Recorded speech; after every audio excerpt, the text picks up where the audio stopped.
So today I'm going to be looking at Section 8, Grounds 8, 10, 11 rent arrears claim, but provide a short guide on how best to prepare your residential possession claim based on those grounds on a rent arrears claim based on a assured shorthold tenancy.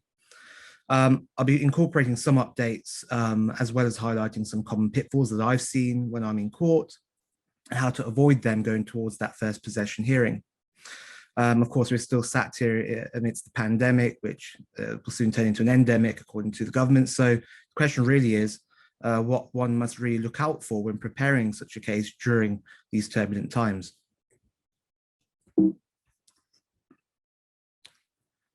So the agenda for today's talk is as follows, as set out on screen. I'll first discuss what we are talking about. So what is a Section 8 claim? Without going through the easy stuff once again, is just to provide a refresher as to what a Section 8 claim actually is.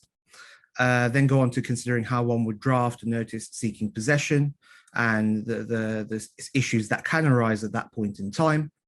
And then what the approach should be when you issue your claim and the drafting of the relevant pleadings, what to look out for in your preparation for the first hearing, and once at the first hearing, the issues that may arise and how to tackle them. I should say before I move on that there is a chat function box. So if there are any questions, feel free to drop those questions in that chat function box. And I'll try and answer a few at the end of the hearing. There'll be my email address as well at the end, which you can use so I can get back to you with answers to any queries you may have as well, time permitting, of course. I may not be able to answer every question. So what are we talking about? Well, the Housing Act 1988 created what's known as an assured tenancy, which is essentially a form of private residential tenancy where the property is let as a separate dwelling, the tenant's an individual, and the property is the tenant's only or principal home. And an assured shorthold tenancy is a subset of that where there is a fixed term to that tenancy agreement, usually a period of 12 months. So there's an end date for it. In practice, we don't see many assured tenancies when considering Section 8s, and usually they are ASTs. But of course, the difference there is if it's an assured tenancy, then the only way in which you can recover possession is via the Section 8 notice via the grounds in Schedule 2 to the Housing Act 1988.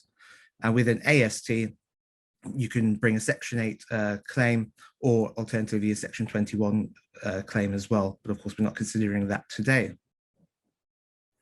If the fixed term expires, then as you'll be aware, a statutory periodic tenancy arises month by month or whatever other mechanism is set out within the tenancy agreement.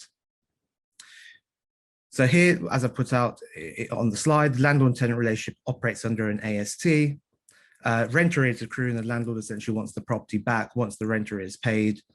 And then a prescribed notice seeking possession is sent to the tenant, informing him or her of the landlord's intention to commence possession proceedings pursuant to the rent arrears grounds, and provides the tenant an opportunity to vacate without the commencement of proceedings. And the relevant grounds are grounds 8, 10, and 11 of Schedule 2 to the Housing Act 1988, which in short, to remind yourselves, sets out the following. So ground 8, which is the mandatory ground, which we'll come on to shortly later, essentially both at the date of service of the Section 8 notice and at the date of the hearing, at least 2 months rent, and that's the usual criteria. There is other criteria depending on the mechanism of the agreement, 8 weeks rent or 1 quarter's rent, etc. But in short, at least 2 months rent is unpaid, both at the date of the Section 8 notice and at the date of the possession hearing. With regards to ground 10, some rent is due from the tenant and it's unpaid at the date of the proceedings, or the issuing of the proceedings, and at the date of the service of the notice as well. And ground 11 is simply the tenant has failed to pay rent persistently. So grounds 10 and 11 are essentially discretionary grounds for possession. So the court has discretion to make a possession order on terms as to payment. Whereas, as I said, ground 8 is mandatory, meaning the court has no discretion if the ground is made out, albeit there is an exception to that rule, which I'll come on to in a moment. So notices seeking possession. I put out on the screen, why are these important? Well, the Housing Act makes it very clear that without such a notice, proceedings cannot begin, essentially. The court will not entertain proceedings without a Section 8 notice, and therefore it's the most vital document, if not one of the vital documents, that pegs the proceedings that come thereafter. Without it, or a defect within it may cause problems later on, and that's why it's important to get everything right at this stage before proceedings are issued. However, there is a provision, Section 8(1)(b) of the Housing Act 1988, where the court may dispense with the Section 8 notice if it considers it just and equitable to do so. But that only applies to discretionary grounds, so it will not apply. You can't ask for the same where ground 8 is relied upon. So ground 8 will not be engaged and will not be entertained if there is a defect in the notice. I've had it in court a few times recently where the other side have tried to argue that the form is not the current prescribed form and therefore the notice is defective. I find that quite hard to believe, because the forms are effectively the same. So the argument doesn't always stand up to scrutiny. But there have been numerous changes over the last few years. So it's important to try at least to use the correct form to avoid that argument arising at all. So for ease, the current form is set out in on the government website, gov.uk, which I'll provide the link at the end of the proceedings on the chat function box. But essentially that form was provided on the 1st of October of 2021. It's a much simplified form. And what I will do, I'll stop the share on this and I'll quickly put the share on with the most up-to-date form just to show you what it looks like. Just bear with me.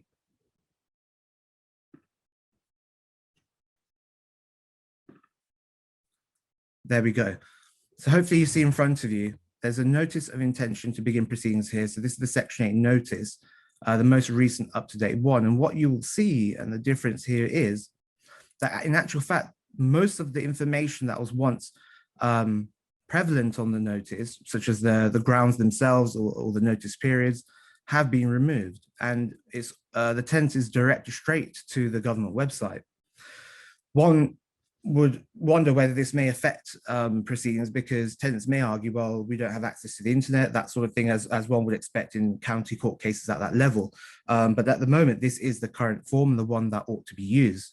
And the usual information, the tenant's name, the landlord's name, the grounds, which must be set out verbatim, and an explanation of each ground, and the earliest start date. There's the same information is set out there. There is a 12-month long stop date for any notice seeking possession. So therefore, it will be ineffective if the notice has been basically dormant for 12 months and you can't rely on the same for bringing possession proceedings. What's important is that one must give a full explanation of why each ground is being relied upon. And what that means is that the drafting must still be quite precise. And what I usually ask clients to do is to append a rent statement, precisely setting out what the arrears levels are and making absolutely clear by using those grounds what the position is. I'll come on to the earliest start date in a moment, but what I'll do now is I will end the share on this once again, just go back to my slide, just bear with me.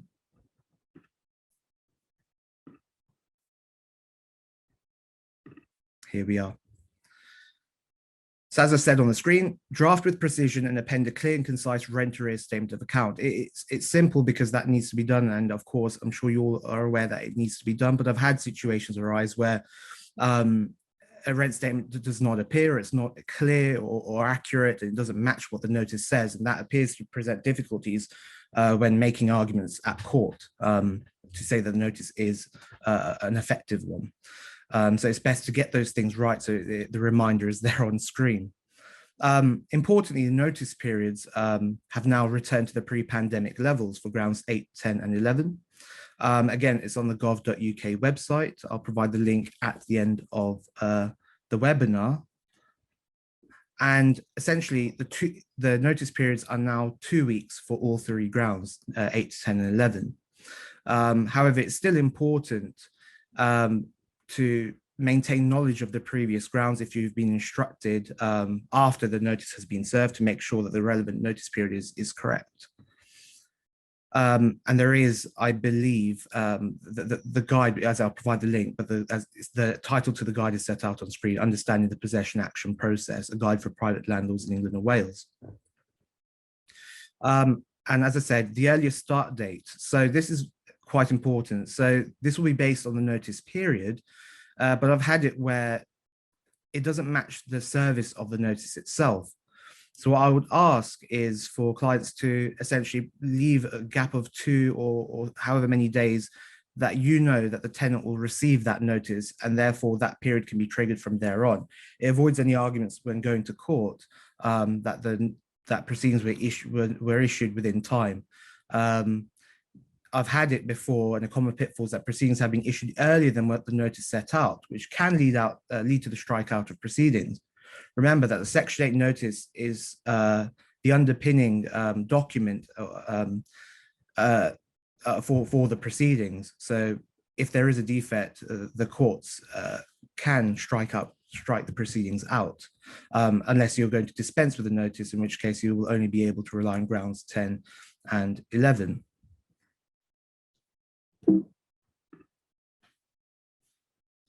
So at this point in time, you have sent your notice seeking possession, and now you want to issue your possession claim after the earliest start date has passed. Here, again, one must remember the provisions of Part 55 of the CPR. Remember that the county court serving the address where the land is situated is where the claim should be issued. In my view, I've not seen a Section 8 claim being issued in the High Court. It could only be issued in the High Court for exceptional reasons, where there's complicated disputes of fact. I wouldn't have thought that you would see those things with a Section 8 possession. And the value of property and the amount of the claim do not normally justify starting the claim in the High Court in any event, according to the CPR.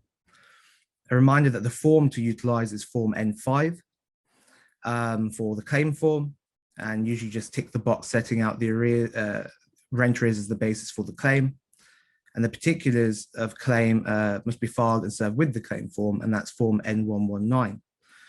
In brief, this must identify the land to which the claim relates, state whether the claim relates to residential property, the grounds on which possession is claimed, and give details of the tenancy agreement, which is usually done by appending the full tenancy agreement and the correct one with the particulars of claim. I've had situations where there's been new agreements entered into, new ASTs entered into, and an old copy of an AST is appended to the particulars.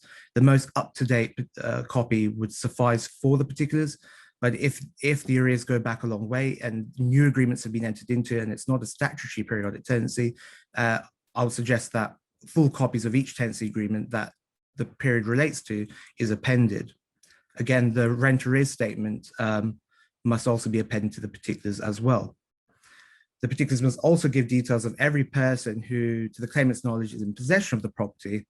Again, there may be lodgers at the property which may present an action in trespass later, but again, the details of the people within the property must also be set out.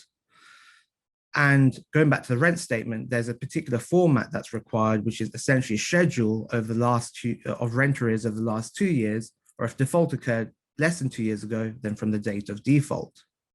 That's along with the usual daily rate for interest, rent, and also providing information as to what steps were taken to recover the rent arrears, including any previous court proceedings, and whether any payments were made by the defendant via social security benefits and that sort of thing. Importantly, Practice Direction 55C, it's easy to miss out that the fact that whilst it ended on 30th of November 2021, i.e. the Practice Direction which modified Part 55 during the last couple of years, it still applies to claims issued before the 1st of December 2021. I won't go into the details of Practice Direction 55C because it will slowly become defunct with new claims issued this year. Safe to say that paragraph 6.1 still has operation until 30th of June 2022 for claims issued after 3rd of August 2020. And what that required was the provision of a COVID notice setting out what knowledge the claimant had as to the effect of the pandemic on the defendant and their dependents, and required the claimant to bring 2 copies to the court of that notice and serve the defendant not less than 14 days prior to the hearing of the notices themselves. I've had situations arise again where I've arrived at court with 2 copies of the notice, but it's not been served on the defendant 14 days prior to the hearing. And that may lead to an adjournment for that to be done. Certain courts dispense with that requirement, but there's no guarantee within the county court system that that will be done every time. So it's important, again, to get the procedure right in the first instance. In terms of the notices themselves, there's no particular format for the notices, and usually the landlord and solicitors will not know what effect there has been. So a simple negative notice will suffice, i.e. that there is no knowledge that the claimant has as to what impact COVID has had on the defendants and the dependents.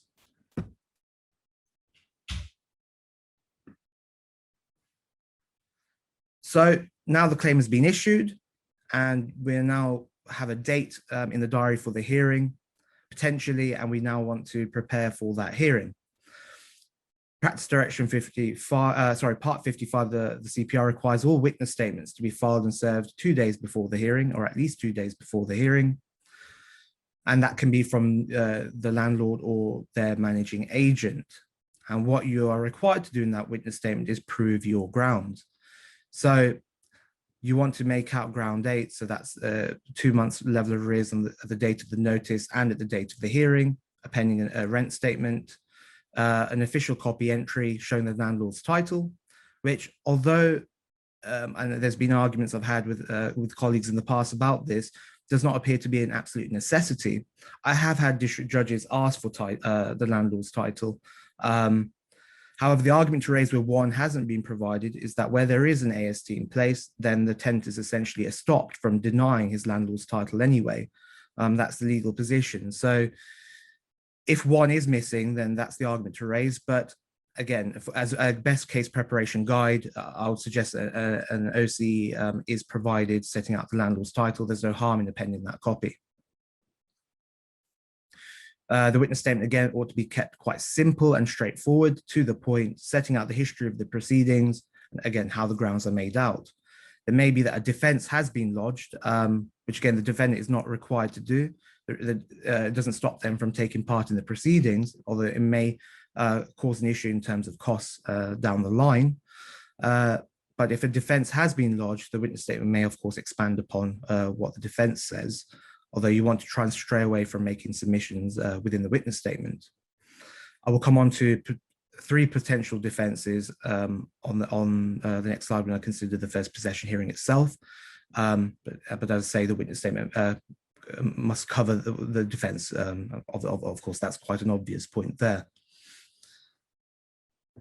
A question sometimes arises how one should update the judge with the arrears on the day of the hearing. So Practice Directive 55A says that you can provide an oral update on the day of the hearing or produce a written statement. So if we had a landlord in attendance or their managing agent and the written statement doesn't make it entirely clear what the accurate position is on the day of the hearing, because the witness statement may have been predated, then of course, well, it would have been predated because it's at least 2 days before the hearing, then an oral update can be provided under the practice direction to Part 55.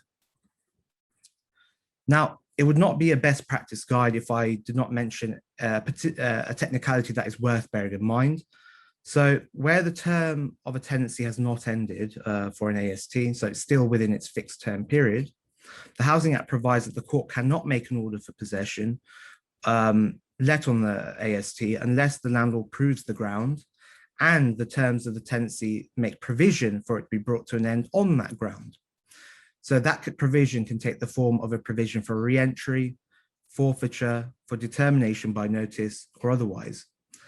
So make sure you check the tenancy agreement, and this is probably something you ought to do before even issuing the claim, to make sure that the ground in question is mentioned within the tenancy agreement itself. I've had it before where I couldn't see the ground within the tenancy agreement, but then I looked in the grounds for forfeiture, And one of the trigger grounds for forfeiture was the Schedule 2 Housing Act 1988 grounds. So that suffices. So please do make sure that the tenancy agreement does contain the relevant ground, because if you are claiming possession during the term of the tenancy, the court cannot order possession if those grounds are missing. That rule doesn't apply where there is a periodic tenancy, because there you only have to prove the ground in question. And very shortly, you'll remember the concept or the guidance for overall arrangements. I believe it was set out at the back of the White Book to Part 55, which was the guidance on, or procedural guidance on the running of possession hearings during the last 2 years. So we had the review hearing, we then had the substantive hearing.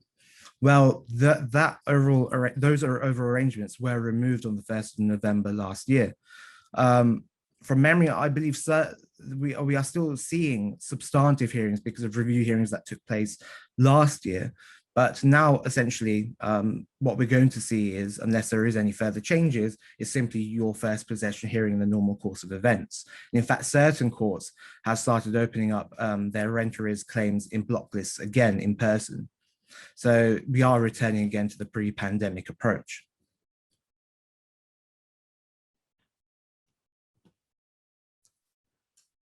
So then we approach the first possession hearing after all the preparation is done. Hopefully we've dotted every I and crossed every T. So we get to the first hearing. What could potentially happen? Well, there's numerous things that could potentially happen, but what we see ordinarily for a simple Section 8 is the following. So the defendant may turn up and ask for time to leave. So whilst the court has a discretion on grounds 10 and 11, based on reasonableness, which the courts operate on a case-by-case basis, and they take into things into account such as the tenant's circumstances, and those arguments that can be raised are too varied to list. The focus of most of you and your clients will be to make sure ground 8 is engaged, so that possession is mandatory. However, in this situation, the maximum period of time allowed to vacate the property is 14 days. So in fact, you can ask for a forthwith possession order. Whether the court grants that is a separate question, unless exceptional hardship would be caused by the 14-day period, in which case a maximum of 6 weeks can be given. That comes from Section 89 of the Housing Act 1980. Having conducted many of these types of hearings, the definition of exceptional hardship has not, on my reading, been considered by any of the higher courts. But from experience, requires something more than just, say, for example, the tenant having a child or the risk of becoming homeless, because these risks are prevalent in any event, from moving out, the effect on the family, and the risk of becoming homeless. So the test somewhat is, are these risks ordinarily going to be present when one leaves the property, or does it go above and beyond that? And each county court and district judge seems to have an approach to that. And from experience, for example, a tenant may be disabled or faces certain illnesses and need that extra time to leave. And that seems to engage Section 89 of the Housing Act.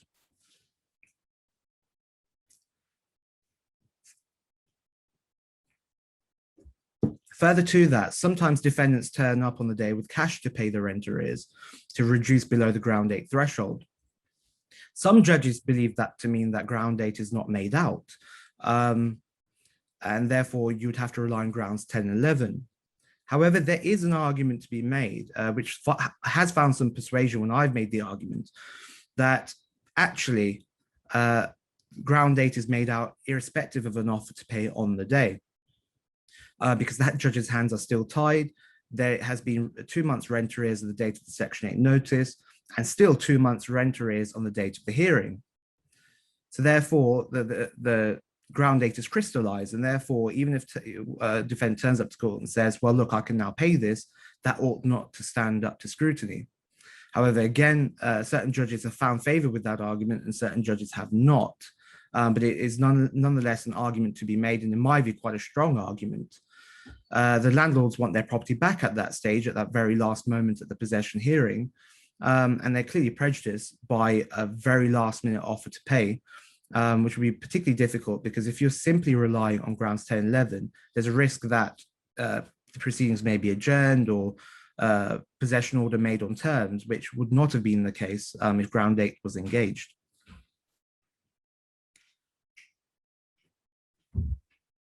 So a different situation arises if the defendant actually turns up and says, well, I don't have the money to pay right now, but I will do in a few weeks' time, whether that's by way of benefits or otherwise. What's the position there?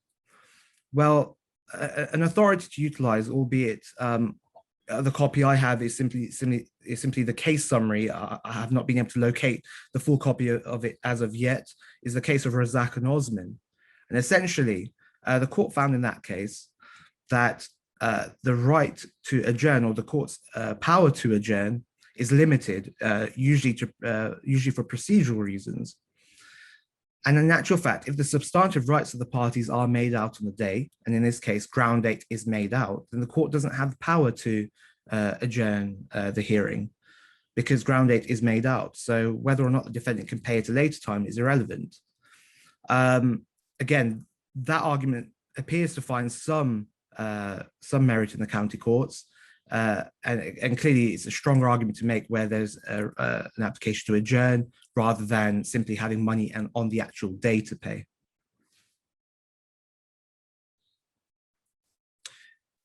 As you can see on screen, another issue that commonly arises is we far too frequently see defendants turn up to court stating the property is in a state of disrepair. It comes as a shock to the landlord sometimes. However, that doesn't in itself stand up as a defense. The landlord's breach of covenant does not suspend the tenant's liability to pay rent. However, what the courts tend to do in that situation is to give time of permission for the defendant to raise a counterclaim and raise a set-off against those arrears. And sometimes defendants turn up asking for that. So it's important in that situation to check for any set-off clauses in the tenancy agreement itself. And a key point to note is that an obligation to pay rent without any deduction is not enough. And that is the phrase we commonly see in tenancy agreements, that there is an obligation to pay rent without any deduction. That's not enough, and that comes from the case of Connaught Restaurants Limited and Indoor Leisure Limited of 1994.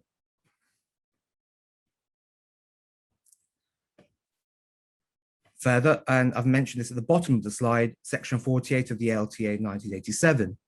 So each ground 8, 10, 11 refers to rent lawfully due.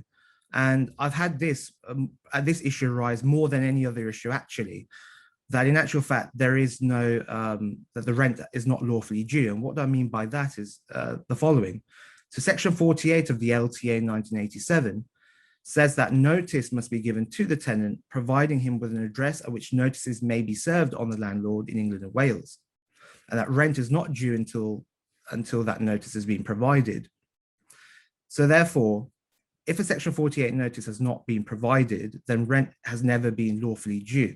If that's the case, then a section 8 notice brought on the back of rent arrears will be held to be ineffective because rent was never lawfully due in the first instance.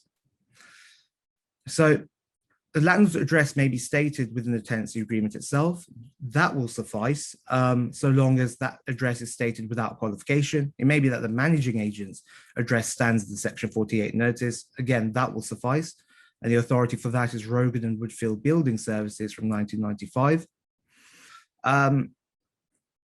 But if there has been complete non-compliance, then I've seen courts adjourn to allow the section 48 notice to be provided to remedy that defect. But again, there's a risk of strikeout, as I say, because the section 8 notice has been served on the basis of rent that was not lawfully due. So it's best to get that sorted even before the notice seeking possession is served. Many tenancy agreements, quite refreshingly, actually set out that this is the notice for the purposes of section 48. So that will tick that box automatically.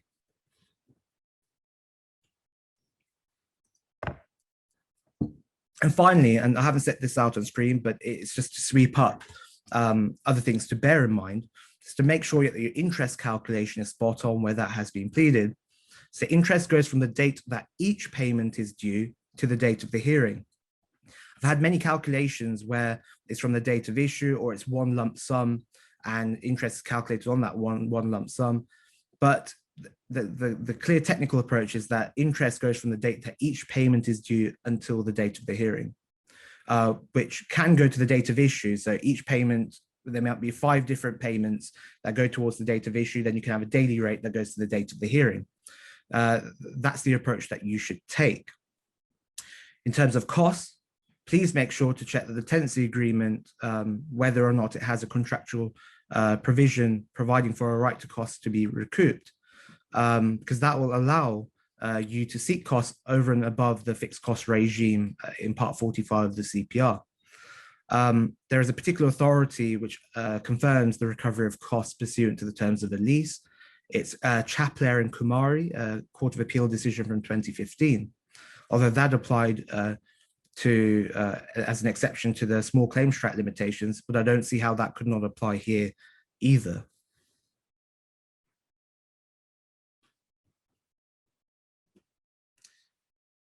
So that's my short guide on best case preparation of a Section 8 possession claim. I'll check to see what questions you have. As you'll see, there's my email address on screen, rtrivedi@stphillips.com. Feel free to drop me an email with any questions that you do have. I'll just check the Q&A to see if there are any questions. If you just bear with me, if it allows me to open it, which it will not. Maybe if I stop the share.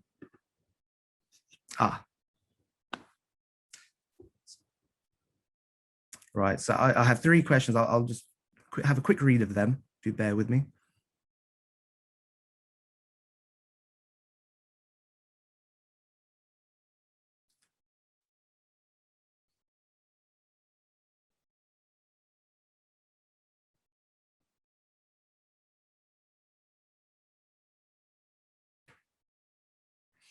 So, yes, so thank you for your question. So I've got a question here from Mark Harvey. So you like the authority on the proposition that the defendant being stopped from challenging the claimant's landlord's title. There is an authority on that, albeit I do not remember it off the top of my head. What I can do is, if you'd like me to drop me an email, rtrivedi@stphillips.com, I will get back to you on that point. So thank you very much for that question. I just do not remember the authority off the top of my head. I've got a further question. If the tenant leaves the property before the hearing but doesn't pay rent, can you continue with the hearing in order to claim the rent arrears only, assuming rent arrears were claimed in the claim form? I don't see why you cannot, because you've pleaded a claim for a judgment for the arrears. So in my view, you should be able to do that because the arrears are still outstanding nonetheless. And I've got that's from Satnam Charya, and I have one question from Kavita Bachada. That if the Section 8 cites ground 8 only, 2 months rent outstanding, and the tenant pays a day before the hearing, the client wants to go ahead as rent is persistently late on the ground 11, does the landlord have to issue a Section 8 again and cite ground 11, or is there any leeway? So there is a provision for the courts to proceed on a ground that's not actually set out within the Section 8 notice. That's at the court's discretion. The authority of the legislation on that, I do not remember, but there is provision that allows the court to consider other grounds. I do have the email address, so I'll have a quick look to see what I find on that, and I'll get back to you on that as well. So thank you very much, everyone, for coming, and it's been a lovely turnout. I hope it has been helpful today, and I hope you all have a good rest of the day. Thank you.